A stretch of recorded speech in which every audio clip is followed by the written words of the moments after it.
Para hadirin sekalian, sebagaimana yang dimaklumi bahawa sebelum daripada kita belajar ini, anaknya alhamdulillah selamat sampai semalam pada pukul lebih kurang sampai di rumah lebih kurang pukul 10 malam. Dan jet lag ni masih lagi terasa lah. Dan memang terasa sangat kerana perjalanan daripada bumi Jerusalem ataupun Baitul Maqdis lebih daripada 24 jam untuk sampai ke bumi Malaysia kita ni.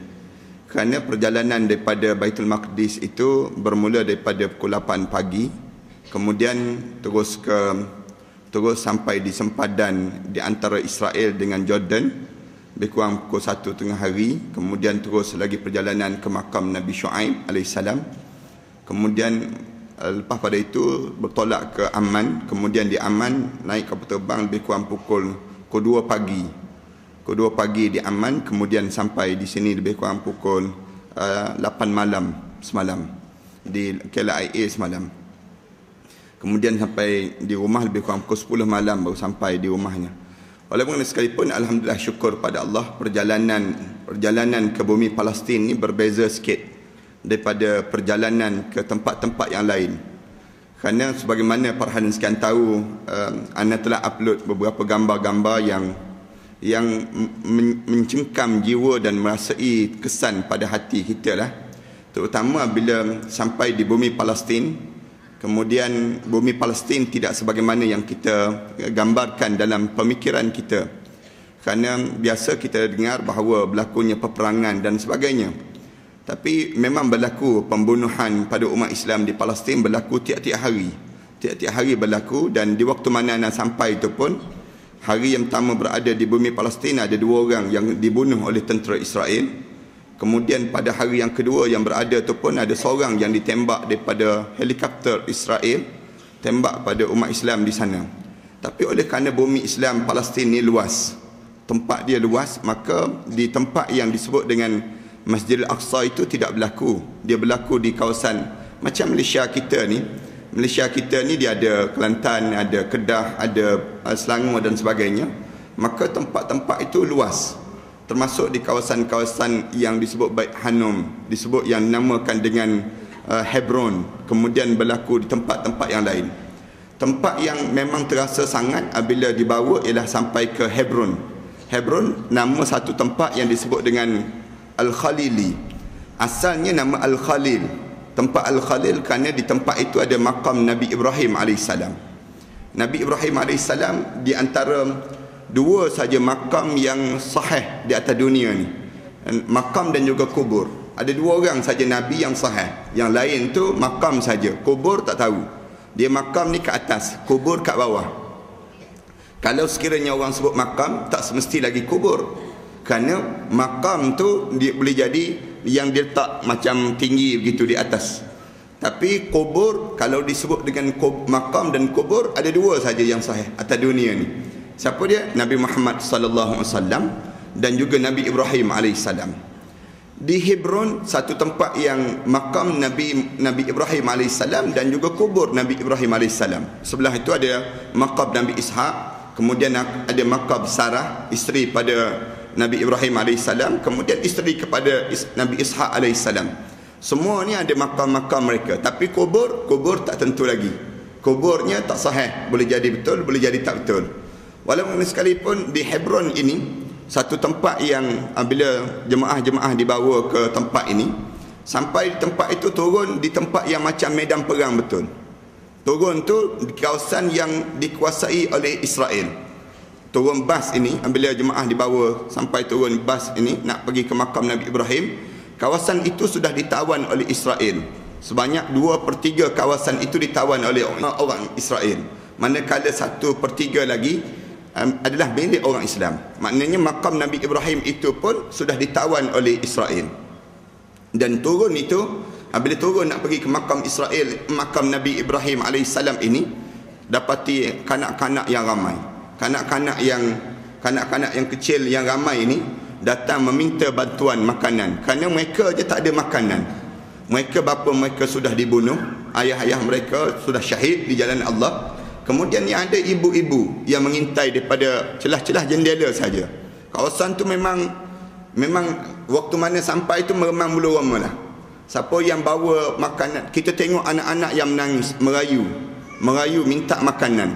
Dan waktu ni ada jemaah yang bawa makanan itu direbut-rebut, masing-masing berebut ambil makanan, dan tentera Israel tu sentiasa memuncungkan senapang mereka. Hanya di Hebron, bukan di Baitul Maqdis.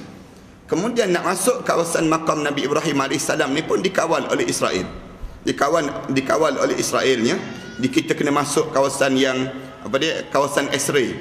Nak masuk kawasan makam Nabi Ibrahim AS ini sendiri.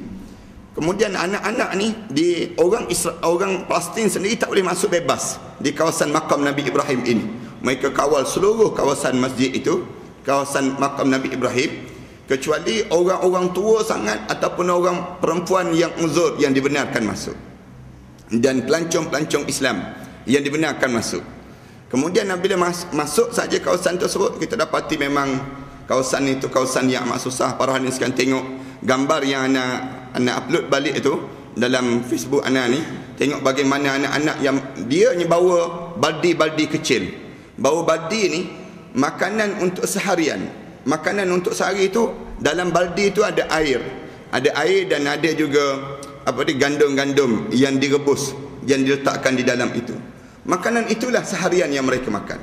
Waktu mana bagi makanan ini, bagi saja duit, duit tak dibagi, tak dibenarkan bagi. Ada seorang sahabat anak, ustaz juga, dikeluarkan duit saja, diterkam pada mereka ni. Macam menjadi ketakutan pula pada kita ni. Kemudian waktu mana keluarkan makanan ini, mereka berebut sehingga berdarah-darah tangan. Anak-anak ni berdarah, yang berebut makanan tu, memang menangis sungguh lah. Kita tengok tu bukan kadar yang biasa. Tu di Hebron, bukan di Gaza. Di Gaza lagi dahsyat lagi, di mana orang Israel telah tutup bekalan elektrik, tutup yang namakan dengan bekalan gas.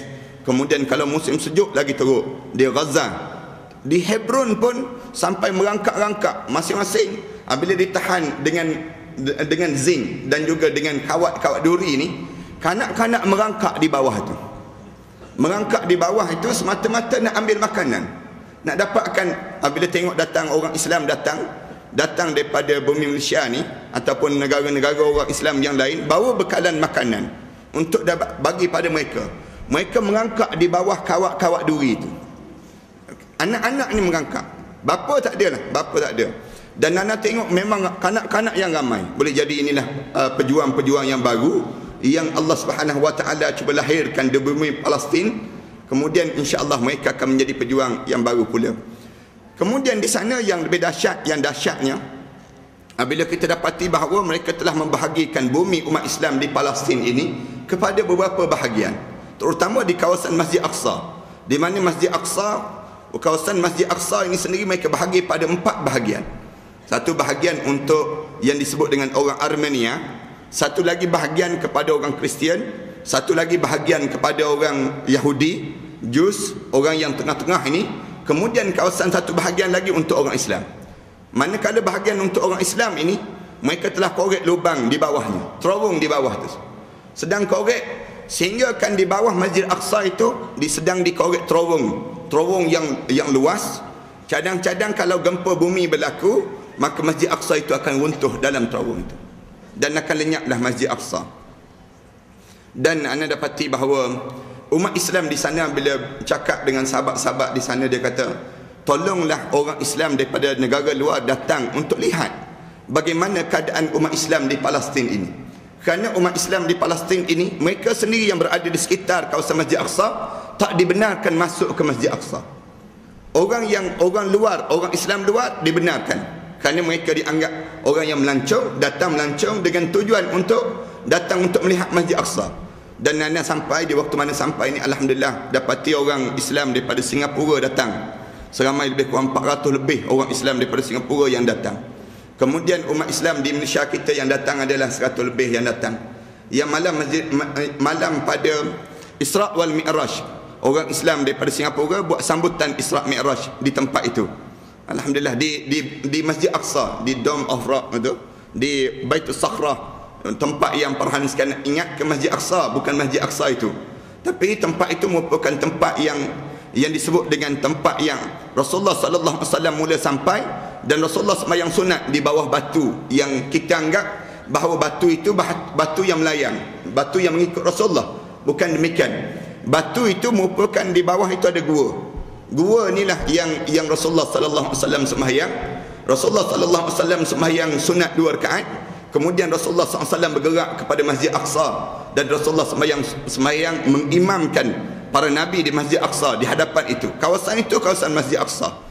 Dan apabila ditanya apa hukum orang yang datang ke Masjid Aqsa ini orang Masjid Aqsa ini sendirinya berpandangan bahawa wajibnya umat Islam yang lain datang, kerana orang Islam di sana tak datang.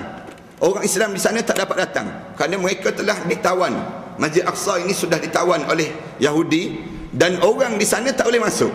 Manakala orang Islam luar dibenarkan masuk.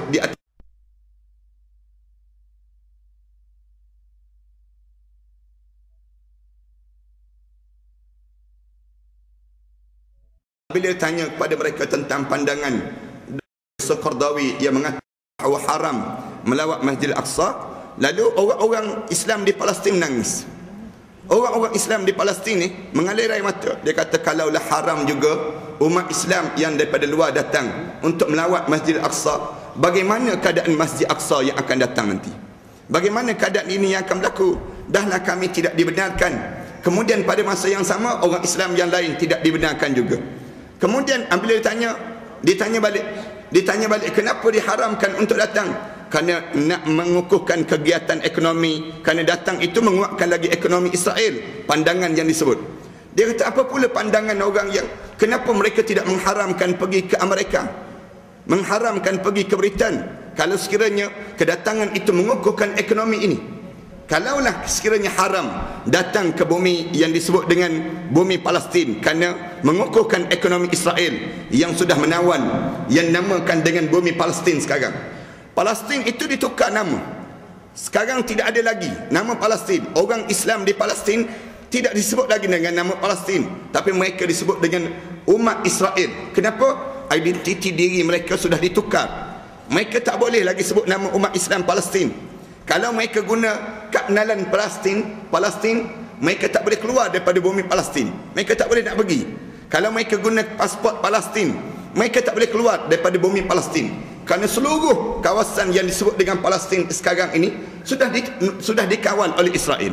Di kawasan perbatasan, di kawasan yang disebut dengan border-border ni, kawasan border ni semua dikawal oleh Israel.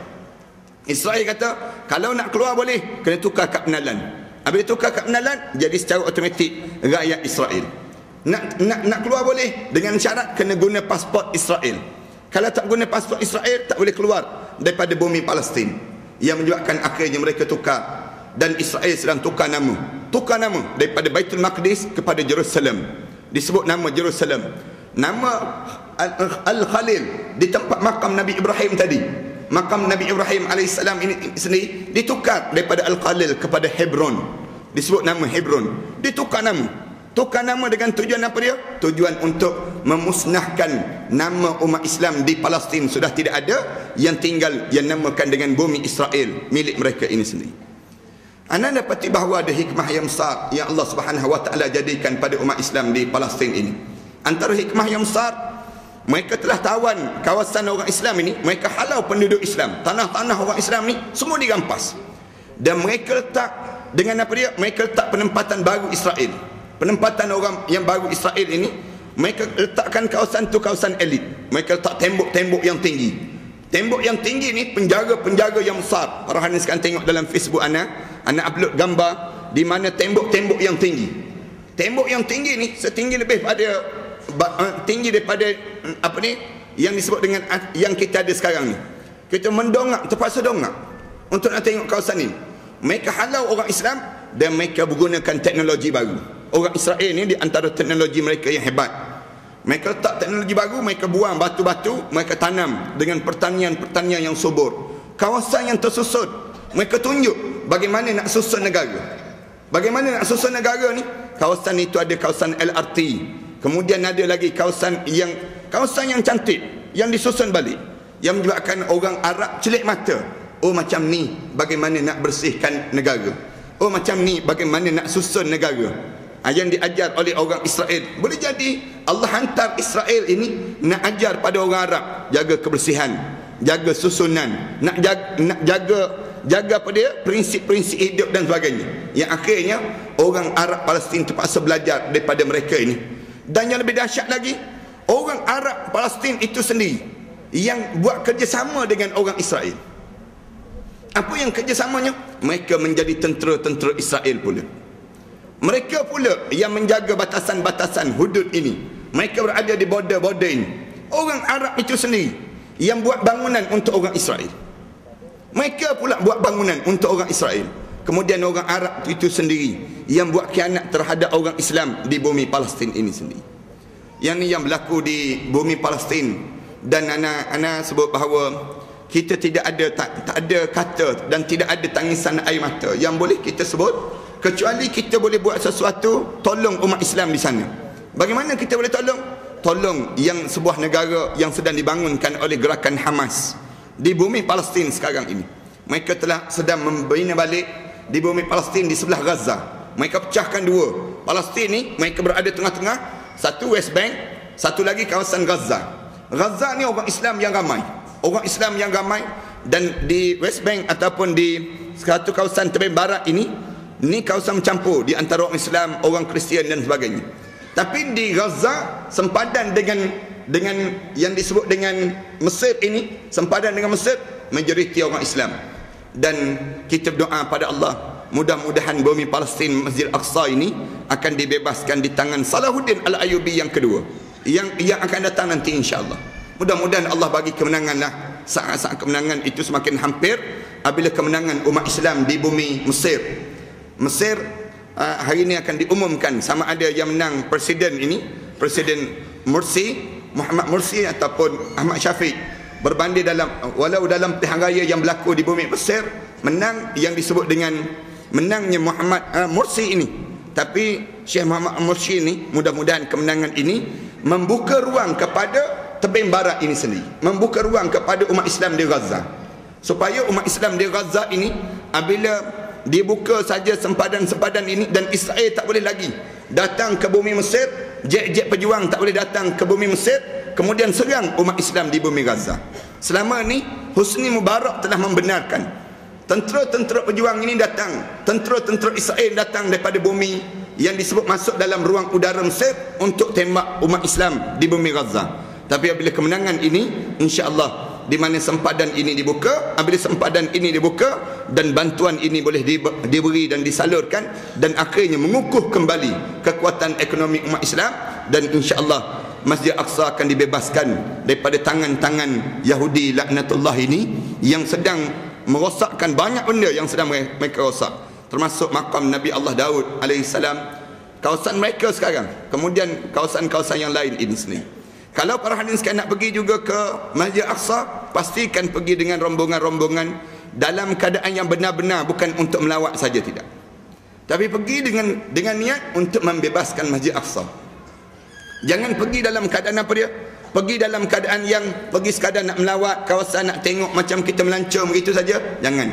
Tapi kita pergi dalam keadaan niat kita, kemudian kita pergi bersama dengan rombongan-rombongan yang baik, yang bukan sekadar untuk nak pergi melawat begitu je, tetapi lebih daripada kadar melawat, yakni kita cuba membebaskan Masjid Al-Aqsa apabila kita datang ke bumi Aqsa ini sendiri.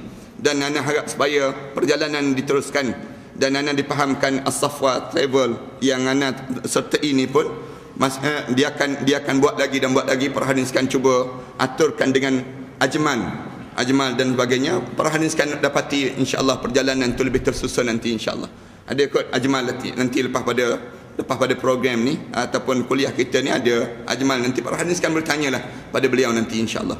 Walaupun sekalipun anak-anak sebutnya, kita kena ada peranan. Jangan tak ada peranan, kerana Masjid Al-Aqsa ni Rasulullah SAW sebut dalam hadis Rasulullah, la tashaddudur rihal illa thalatha. Jangan kamu sibuk nak melancong kecuali 3 tempat yang kamu kena melancong dalam hidup kamu. Masjid hadza, Masjidil Haram, yang pertama Masjidil Haram, yang kedua Masjid hadza, Masjid Nabawi, kemudian wa Masjidil Aqsa dan juga Masjid Al-Aqsa. 3 tempat ni para hadirin sekalian cubalah, kalau ada rezeki sebelum daripada kita meninggal dunia dalam hidup kita, sujud juga di bumi Aqsa ini, dan kita mudah-mudahan Allah Subhanahu Wa Taala berkati perjalanan kita itu sendiri. InsyaAllah para hadirin sekalian, yang ni para hadirin sekalian boleh dapati lagi dalam maklumat-maklumat daripada orang lain yang datang. Kemudian bantuan yang para hadirin sekalian bagi itu, ada dah anda salurkan sikit pada Masjid Aqsa itu sendiri. Kita buat kutipan ini di masjid ini saja, dalam kuliah kita dapat lebih kurang 5,800 lebih. Kemudian tempat-tempat lain ada lebih kurang 10,000 yang anda kutip. Dan dalam bantuan ini anda bahagi dua. Satu yang anda bagi kepada kawasan Masjid Aqsa, kemudian di Hebron ataupun di Al-Khalil, di tempat itu. Kemudian kanak-kanak ni kita bagi saluran, pada saluran yang betul, pada tubuhan yang betul. Kemudian yang keduanya kita bahagi pada Gaza, insya-Allah di bumi Gaza nanti, dan anda akan agihkan duit tersebut kepada sumbangan ini kepada bumi Gaza, insya-Allah. Dan bantuan tu kita akan salurkan nantilah, insya-Allah.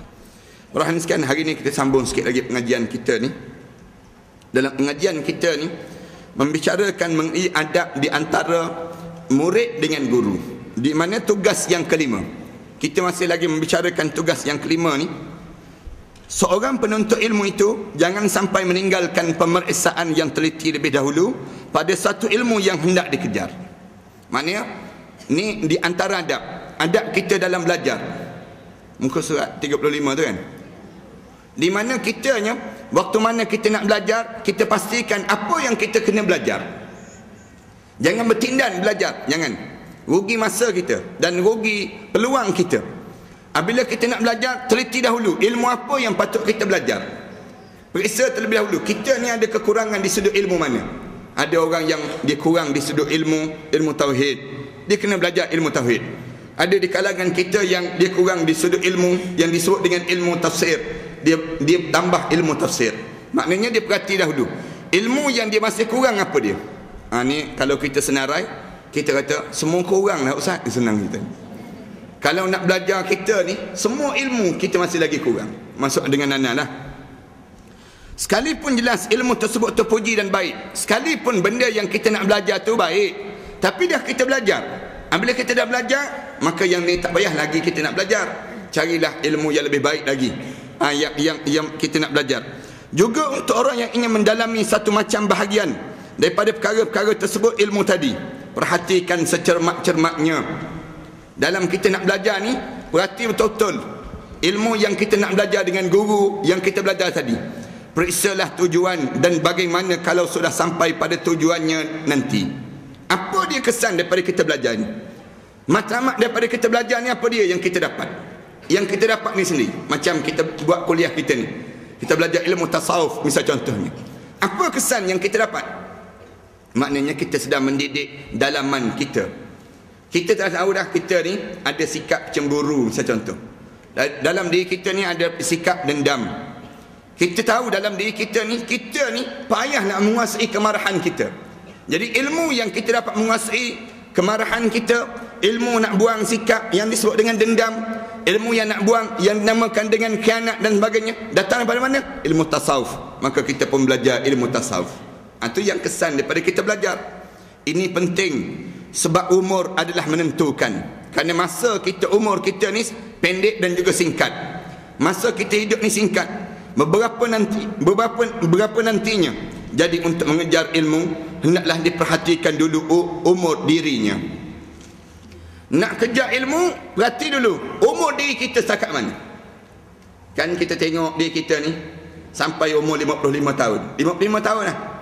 55 tahun umur kita, Quran tak boleh baca lagi misal contoh. Maka ilmu yang utama yang kita kena belajar, Al-Quran Karim. Belajarlah Al-Quran.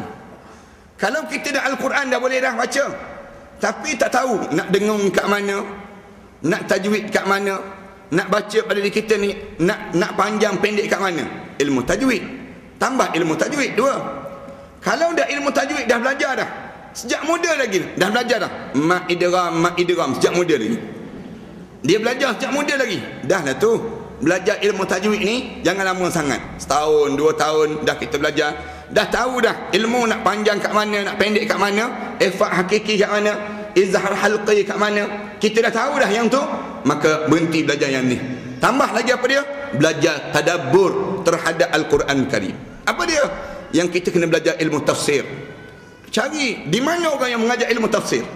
Kerana umur kita ni singkat. Start daripada belajar tafsir ni kat mana? Kita belajar daripada alhamdulillahirabbil alamin sampai minal jinnati wan nas. Start daripada alhamdulillahirabbil alamin. Start daripada bismillahirrahmanirrahim, alhamdulillahirabbil alamin arrahmanirrahim sampai hujung Al-Quran. Apa dia? Minal jinnati wan nas. Belajar kita. Ana duk tafsir dalam surah Hud dah lebih kurang 12 tahun dah belajar di surau section 2 ni. Di surau section 2 setahun satu juzuk. Nampaknya macam setahun satu juzuk. Maknanya kalau nak habis tu 30 tahun lah lebih kurang. Kalau nak habis pada 30 juzuk Al-Quran ni, kalau umur Allah panjang 30 tahun lah. Tu pun tengah-tengah belajar ni ramai mana dah yang meninggal dunia ni. Yang wafat ni ramai mana dah. Belum khatam lagi dah menghadap depan Allah Subhanahu Wa Taala. Tapi mudah-mudahan Allah Subhanahu Wa Taala bagi umur yang panjang lah pada kita. Ni kita belajar ilmu tasawuf ni. Start daripada muka yang pertama ni, mengeluh dah jemaah. Bila lah nak habis ni? Tengok kitab ni pula tebal pula ni. Lagi dah tak tahu bila nak habis ni. Jadi untuk mengejar ilmu, hendaklah perhatikan dulu umur dirinya. Nak mengejar ilmu ni, perhati dulu umur diri kita. Sekiranya umur itu masih cukup agaknya untuk memperoleh ilmu yang diinginkan, sayugia hendaknya dilanjutkan. Kalau Allah bagi pada diri kita lebih masa pada diri kita ni, maka kita minta supaya kitanya belajar dan belajar pada kita. Bahkan boleh memperdalaminya. Jikalau umur agaknya tidak mengizin sebab sudah terlampau tua, maka dahulukan sajalah mencari ilmu yang lebih penting. Ana pergi ke Masjid Aqsa perhatian. Tengok sekitar Masjid Aqsa tu majlis-majlis ilmu yang banyak. Orang perempuan duduk bawah pokok-pokok ni, sekelompok orang perempuan duduk bawah pokok, seorang ustaz duduk mengajar. Mengajar apa dia? Mengajar bacaan Quran, tajwid. Belajar tajwid. Padahal dia orang Arab dah. Dia orang Arab dah, patutnya tajwid dia betul dah. Tak, dia duduk bawah pokok tu belajar Al-Quran. Seorang ustaz mengajar. Ada lebih kurang 20 orang perempuan, sekelompok yang duduk ni. Dalam masjid, masing-masing duduk baca Quran. Rupa-rupanya mereka tadarus Quran bukan sekadar dalam bulan Ramadan. Kita bulan Ramadan baru rajin. Masuk bulan daripada Ramadan tak rajin-rajin dah. Mereka bukan orang tempat ni orang Thailand. Orang Palestin dalam bulan Ramadan mereka tadarus Quran. Keluar daripada bulan Ramadan mereka tadarus Al-Quran. Ana tak sempat lagi keluarkan gambar yang ana ambil waktu subuh, dekat nak semayang subuh ni, azan 2 kali juga di Masjid Aqsa. Azan yang pertama tu, orang-orang tua yang dibenarkan masuk ni duduk saf depan sekali, duduk atas kerusi ni. Setiap seorang satu Quran seorang. Lepas tu nampak mengantuk sikit, dia bagi gula-gula, bagi coklat. Dia nampak mengantuk, dia bagi coklat. Kita yang tak mengantuk ni pun dapat coklat juga. Duduk sebelah mereka ni, dengar mereka baca Quran. Duduk baca Quran.